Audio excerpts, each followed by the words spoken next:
আসসালামু আলাইকুম প্রিয় ভিউয়ার্স, আজ রান্না করব কাইটকে মাছ, সিমের বিচি, টমেটো, আলু দিয়ে হালকা ঝোল। আমাকে পেঁয়াজটা হালকা করে ভেজে নিতে হবে। ভাজার পর আমাকে মশলা দিয়ে দিতে হবে, সাথে মাছ দিয়ে দিতে হবে। আমাকে প্রয়োজন মশলা দিয়ে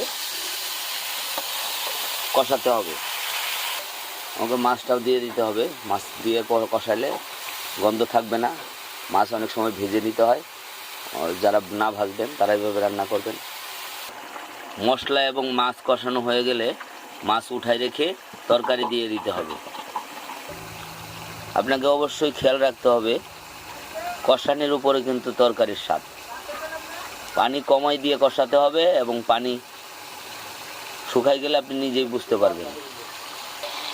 সম্পূর্ণ তরকারি হয়ে গেলে, কষানো হয়ে গেলে আপনাকে টমেটো, সিমের বিচি, আলু দিয়ে দিতে হবে।